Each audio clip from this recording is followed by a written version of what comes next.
기도 손 준비 앞. 기도합니다. 사랑근의 풍성하신 주님, 오늘도 귀한 하루를 보내고 이렇게 주님 앞에 다시 우리 부부가 모일 수 있게 하셔서 감사합니다. 아버지, 이 시간 주님의 말씀을 묵상하며 그것이 우리 심령 가운데 심겨지기를 기도하는 마음으로 주의 말씀을 보기 원하니 주님 우리에게 지혜와 분별력을 허락하셔서 주님의 말씀들이 우리에게 조명하게 주님께서 인도해 주시고 무엇보다도 그냥 말씀을 읽고 보고 하는데 그치는 것이 아니라 그대로 살아낼 수 있는 우리 부부 될 수 있도록 주님 이 시간 주님께서 인도하여 주시옵소서. 감사드리며 이 모든 말씀 예수님 이름으로 기도드립니다. 아멘. 아멘. 그리스도께서 우리를 해방시키셔서 우리는 자유롭게 되었습니다. 그러므로 굳게 서서 다시는 율법의 종이 되지 마십시오. 나 바울의 말을 들어보십시오.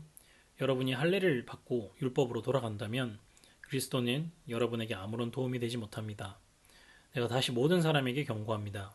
여러분이 만약 할례를 받는다면 여러분은 율법 전체를 지켜야 합니다. 여러분이 율법을 지켜서 의롭다 함을 얻으려 한다면 여러분은 그리스도에게서 끊어지고 하나님의 은혜에서 멀어지게 됩니다. 그러나 우리는 성령의 도우심을 받아 믿음으로 의롭다 여김을 받는 이 소망을 간절히 기다립니다. 우리가 그리스도 예수 안에 있다면 할례를 받았느냐 받지 않았느냐는 중요하지 않습니다. 중요한 것은 사랑으로 말미암아 나타나는 믿음뿐입니다. 여러분은 지금까지 잘 달려왔습니다. 그런데 누가 여러분을 막아 진리를 따르지 못하게 합니까?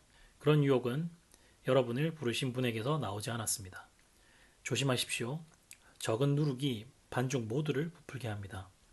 그러나 나는 여러분이 그런 다른 생각들을 따르지 않을 줄로 믿습니다. 누구든지 여러분을 혼란하게 하는 사람은 심판을 받을 것입니다.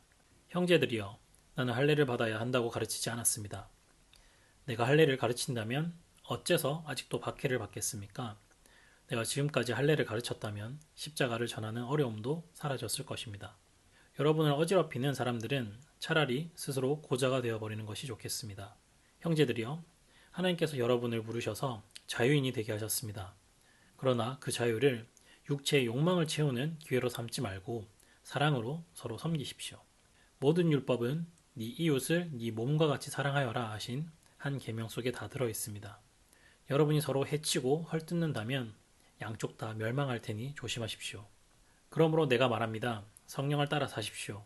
그러면 육체의 욕망을 따라 살지 않게 될 것입니다. 육체의 욕망은 성령을 거스르고 성령이 바라시는 것은 육체의 욕망을 거스릅니다. 이 둘은 서로 반대되는 것이므로 여러분의 욕망대로 살 수 없게 합니다. 성령께서 이끄시는 대로 살면 여러분은 율법 아래에 있지 않게 됩니다. 육체가 하는 일은 분명합니다. 곧 음행과 더러움과 음란과 우상 섬기기와 마술과 미움과 다툼과 질투와 화내기와 이기심과 편가르기와 분열과 시기와 술 취하기와 흥청거리는 잔치와 같은 것들입니다. 전에도 경고했지만 이제 다시 경고합니다. 이런 일을 하는 사람은 하나님의 나라에 들어가지 못합니다. 그러나 성령의 열매는 사랑과 기쁨과 평화와 오래 참음과 자비와 착함과 성실과 온유와 절제입니다. 이런 것들을 금지할 율법이 없습니다. 그리스도 예수께 속한 사람은 자기 육체를 정욕과 욕망과 함께 십자가에 못 박았습니다. 우리가 성령으로 새 생명을 얻었으므로 성령을 따라 살아야 합니다. 그리고 교만하지 말고 서로 다투거나 시기하지 말아야 합니다. 형제들이여, 여러분 가운데서 누구든지 죄 지은 사람이 있거든 신령함을 지닌 여러분이 온유한 마음으로 그를 바로잡아야 합니다. 그러나 여러분도 유혹에 빠지지 않도록 조심하십시오. 여러분은 서로 다른 사람의 짐을 들어주십시오. 그것이 그리스도의 법을 이루는 길입니다. 아무것도 아닌 사람이 무엇이나 된 것처럼 행동한다면 그것은 자기를 속이는 일입니다. 자기를 다른 사람과 비교하지 마십시오. 사람은 저마다 자기 일을 살펴야 합니다. 그러면 자랑할 일이 자기에게만 있을 것입니다. 사람은 저마다 자기 일에 책임을 져야 합니다. 하나님의 가르침을 배우는 사람은 가르치는 사람과 모든 좋은 것을 나누어야 합니다. 스스로 속이지 마십시오. 하나님을 속일 수는 없습니다. 사람은 자기가 심은 대로 거둘 것입니다. 자기 육체의 욕망대로 심는 사람은 육체로부터 썩을 것을 거둘 것이며 성령의 뜻을 따라 심는 사람은 성령으로부터 영원한 생명을 거둘 것입니다. 선한 일을 하다가 낙심하지 말아야 합니다. 때가 이르면 영원한 생명을 거둘 것이므로 포기하지 말아야 합니다. 기회가 닿는 대로 모든 사람에게 선한 일을 해야 합니다. 특히 믿음의 가정에 그렇게 해야 합니다. 내 손으로 이렇게 여러분에게 큰 글자로 씁니다. 여러분에게 억지로 할례를 받도록 하려는 사람들이 있습니다. 그들은 육체를 꾸미기 좋아하는 사람들입니다. 그들은 그리스도의 십자가를 따르면 박해를 받을까봐 두려워하고 있습니다. 할례를 받은 사람들이 스스로도 율법을 지키지 않으면서 여러분에게는 할례를 받게 하려는 것은 여러분에게 한 일을 가지고 자랑하기 위함입니다. 그러나 내게는 우리 주 예수 그리스도의 십자가 말고는 아무것도 자랑할 것이 없습니다. 그리스도의 십자가를 통해 세상은 나에 대해서 죽었고 나는 세상에 대해서 죽었습니다. 할례를 받느냐 받지 않느냐 하는 것이 중요한 것이 아닙니다. 중요한 것은 하나님의 새로운 백성이 되는 것입니다. 이 규칙을 따르는 사람, 곧 하나님의 모든 백성에게 평화와 자비가 있기를 바랍니다. 그러므로 이제부터는 나를 괴롭히지 마십시오. 내 몸에는 그리스도 예수의 흔적이 있습니다. 형제들이여, 우리 주 예수 그리스도의 은혜가 여러분의 심령에 있기를 빕니다. 아멘. 아멘. 나의 보석 내 딸 주원아, 아들 동성아, 너희의 죄는 영원히 용서를 받았다. 나는 너희를 위해 나의 생명을 기꺼이 주었다. 너희의 왕인 나는 너희의 죄가 용서받고 너희가 생명의 면류관을 받게 하기 위해 십자가로 갔다. 그것은 당장의 면류관이 아니라 영원한 생명의 면류관이다. 만약 너희가 이 용서의 선물을 거절한다면 그것은 나의 죽음이 너희의 죄를 다 덮기에 충분하지 않다고 말하는 것이다. 나의 자녀들아, 이제 그만 너희의 죄를 놔주고 너희 자신과 너희에게 상처 준 사람들을 용서해라. 너희에게 상처를 준 사람들이 회개하고 돌이키지 않으면 내가 반드시 갚아줄 것이다. 너희가 죄를 고백하면 나는 그것을 망각의 바다에 던져버리고 두 번 다시 보지도 기억하지도 않을 것이다. 그러니 나의 자녀들아, 너희를 묻고 있는 죄를 이제는 놓아주고 자유롭고 충만한 삶을 살아라. 너희를 사랑한다. 너희의 왕 예수. 주님은 선하시며 기꺼이 용서하시는 분. 누구든지 주님께 부르짖는 사람에게는 사랑을 한없이 베푸시는 분이십니다. 시편 86편 5절 말씀. 아멘. 아멘. 나의 강한 용사 동성아 주원아, 네가 든든하게 서 있고 옳은 일을 할 때에는 내가 기쁘단다. 하지만 네가 그렇지 않을 때도 내가 너를 사랑한다는 것을 잊지 마라. 성경에 나오는 내 모든 자녀는 다 실수를 저질렀고 그들이 넘어질 때는 내가 그들을 일으켜 주었지. 나는 네가 완전한 사람이 되길 기대하진 않는다. 그러나 네가 넘어질 때에는 나에게 알려줘서 내가 너를 일으키게 해다오. 너를 사랑하는 네가 넘어질 때 항상 너를 도와줄 하나님. 의인은 7번을 넘어지더라도 다시 일어나지만 악인은 재앙을 만나면 망한다. 잠언 24장 16절 말씀. 사랑하는 하나님, 무슨 일이 있어도 저를 사랑하는 하나님이 계셔서 너무 기뻐요.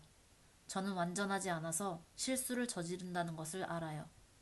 그래도 저를 사랑하신다니 참 감사해요. 예수님의 이름으로 기도합니다. 아멘. 아멘. 아담의 아내 하와. 하나님께서 창조하신 두 번째 사람으로 아담에게 돕는 배필로 주신 여자다. 그녀와 아담은 하나님을 거역하고 에덴에서 쫓겨났다. 하와는 아담이 지은 이름으로 그 뜻은 생명이다. 죽긴 왜 죽니? 오히려 새로운 눈이 열릴걸?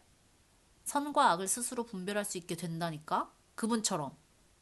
너무나 자신만만한 뱀의 장담에 말문이 턱 막혔다. 그래서 그 맛인 거라고? 우리가 하나님처럼 될까봐? 가슴 속에서 묘한 배신감이 일렁였다. 문득 궁금해졌다. 그것을 먹은 후에 만나게 될 미지의 내가. 맛은 생각보다 평범했다. 남편도 순순히 받아 먹었다. 그이의 입가에 묻은 과즙을 닦아주다가 나는 보고 말았다. 그것은 벌거벗은 몸이었다. 그와 나의 비루한 육신.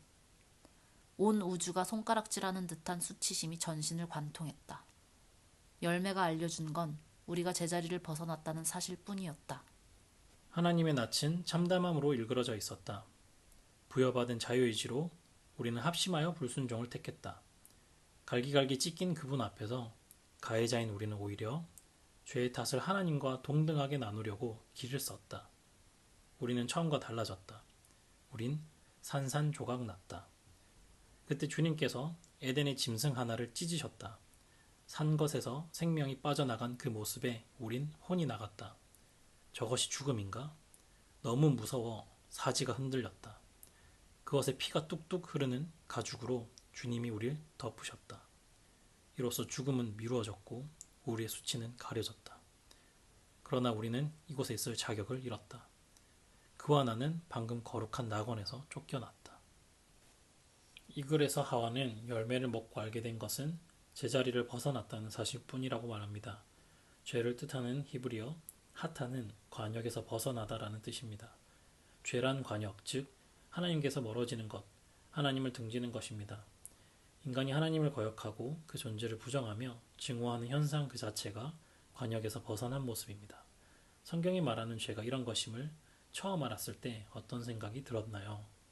내가 죄를 짓는다는 것이 결국 나는 하나님으로부터 멀어져야 지와 같은 모양이라는 생각이 듭니다. 의도해서 짓는 죄건 무의식적으로 짓는 죄건 결국 관역, 하나님으로부터 멀어지는 상황에 놓이는 것이니 죄를 가볍게 여길 수 없다라는 생각이 듭니다. 내 자신 스스로 하나님과 멀어져 놓고 핑계하는 아담과 하와 모두가 나와 다를 바 없다고 느껴졌다. 그저 우리는 본질적 죄인이고 우리 스스로는 하나님과 가까워질 수 없구나 했다. 아담은 아내가 뱀의 유혹을 받을 때 함께 있었지만 제지하지 않았습니다. 심지어 아내가 주는 열매를 군말 없이 먹었습니다. 그래놓고 하나님께 모든 잘못이 아내 탓이며 그녀를 주신 하나님 탓이라고 책임을 전가했습니다. 하나님과 인간의 관계가 깨진 순간 인간과 인간의 관계마저 깨졌습니다. 죄로 파괴된 인간관계의 가장 큰 특징은 무엇이라고 생각하나요? 나에게도 아직 그런 특징들이 남아있나요? 책임지려고 하지 않는 모습, 나의 잘못이 아닌 나는 어쩔 수 없었다는 형태와 같이 외부로 나의 책임을 전가하려고 하는 것 같아요. 여전히 나에게도 스스로를 보호하고자 하는 본능이 남아있어요. 가장 큰 특징은 남 탓. 그리고 저도 당연히 뭔 일 생기면 내 탓을 하기보다 먼저 외부 요인을 찾으려고 하는 데서 죄성을 느낍니다. 아담과 하와의 불순종은 사실상 하나님처럼 되고자 한 행위였습니다. 피조물이 창조주에게 반역을 시도한 것입니다. 그럼에도 하나님은 동산의 다른 생명을 대신 죽여 두 사람의 죄값을 치르시고 죽음을 유예하셨습니다. 에덴에 피 흘린 짐승은 먼 훗날 인간의 죄를 대신해 피 흘리신 예수 그리스도를 예표합니다. 죄가 발생하자마자 인간을 구원하기 위한 대책을 긴급히 내놓으신 하나님의 은혜를 잠시 묵상합시다. 모든 것의 시작이라는 관점에서 볼 때 창세기는 세상의 시작이며 인류의 시작이고 결혼의 시작임과 동시에 불행하게도 죄의 시작이기도 합니다. 죄는 필연적으로 분리와 죽음을 낳습니다. 그렇다면 어떻게 인류는 죄의 결과인 분리와 죽음으로부터 구원을 얻을 수 있을까? 하나님께서는 인간이 지금까지 한 번도 경험하지 못한 죄의 결과, 즉 죽음에 직면하게 된 아담과 하와에게 직접 구원의 방편을 마련해 주셨습니다. 그것은 가죽옷, 즉 또 다른 죽음이었습니다. 죄는 오직 죽음을 통해서만 갚을 수 있기 때문입니다. 그래서 많은 신학자들은 이 본문을 구원의 시작이라고 표현하기도 합니다. 인류의 죄 역시 또 다른 죽음을 통해서만 갚을 수 있습니다.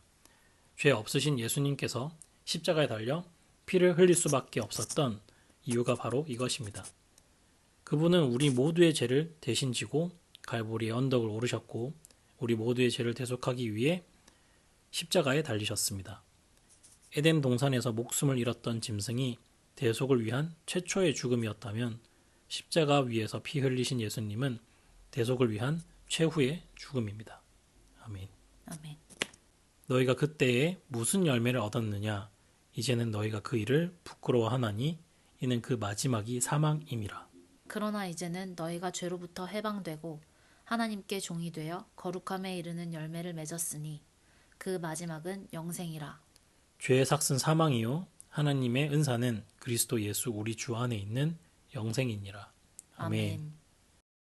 아빠, 오늘은 고난주간 첫째 날인데 아담과 하와의 얘기로 시작을 했습니다.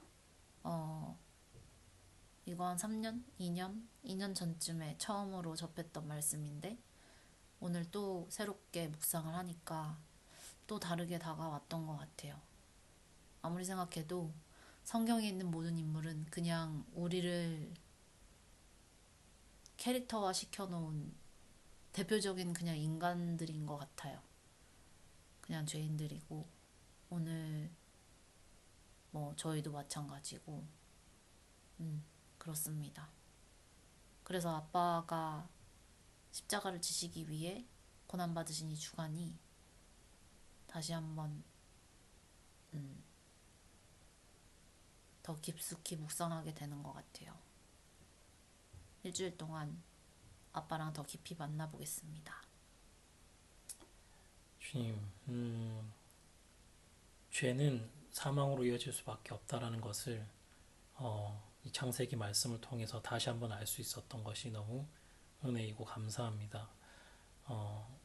이 펜모스에서 나온 이 책자에서의 해석이 지금까지 약 40년 가까이 신앙생활을 해오면서 처음으로 발견하게 되는 그런 해석인데 이것을 이번 기회를 통해서 알게 해주셔서 감사합니다. 죄의 삭은 사망이다라는 그 말씀을 다시 한번 기억하고 내가 죄를 짓는다는 것은 결국 하나님으로부터 멀어진다라는 그 사실을 다시 한번 계속해서 생각하며 매일매일 하나님 앞에 바로 설 수 있도록 주님 우리 부부를 인도해 주세요. 감사합니다. 예수님 이름으로 기도합니다.